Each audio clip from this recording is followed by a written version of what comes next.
molxonangiz necha metrga qurilgan? Molxonaning uzunligi 13 metr. 13 metrga 6,5. 6,5 metr. Narigi devordan bu devorgacha. 6,5. Mollarda bo'lganmiz, orasi 120 dan. 120 dan ustunlari qo'yib ketilgan. Shunday qo'yilgan.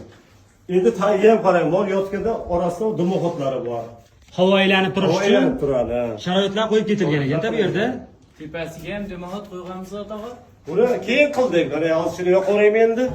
Qani ishlatib ko'rsak yaxshi bo'ladi. Ma'lumotini berib ketsangiz obunachilarga qiziq. Oldin biz dimoxot qo'ygandik. Bu bizga yaxshi effekt bermadi. Hovliga ham qandaydir mollarda hidi chiqib qoldi. Keyin shuni internetdan topdik. Mana hozir yoqayapman. Bu tortadi, bu. Bu havoni tortadi. Tortib pashani chiqarib yuboryapti. Endi tepadan havo beradiganini qildik. Mana buni ham yoqayapman. Ya'ni bu havoni tortib ketadi. Ha, yomon havoni tortyapti. Mana bu tepadan toza havo haydayapti mana. Bu yerga toza havo haydaydi ekan. Bu endi necha pulga tushdi? Mana shu usta haqi bilan 3.300 ga tushdi. 3.300 ming so'mga tushdi. Mana shu havolantirmani o'zi.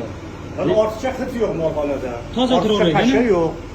Ha, buni ham aytib ketayim. Mana shu ortiqcha pasha masalalarga dori qilingan oddiy o'zimiz jibo sharoitda qilsa bo'lgan salyarkaga oltin gut qo'shib qo'yilgan. Salyarkaga oltin gut qo'shib mana bu har bitta ustiga ilib qo'yganmiz. Bir oyda bir yangilanib turadi. Ichiga pasha to'lib qoladi. Demak, buni qo'yib ketishda ham maslahat beraverasiz. Maslahat beramiz. Xo'p. Issiq suv, sovuq suv.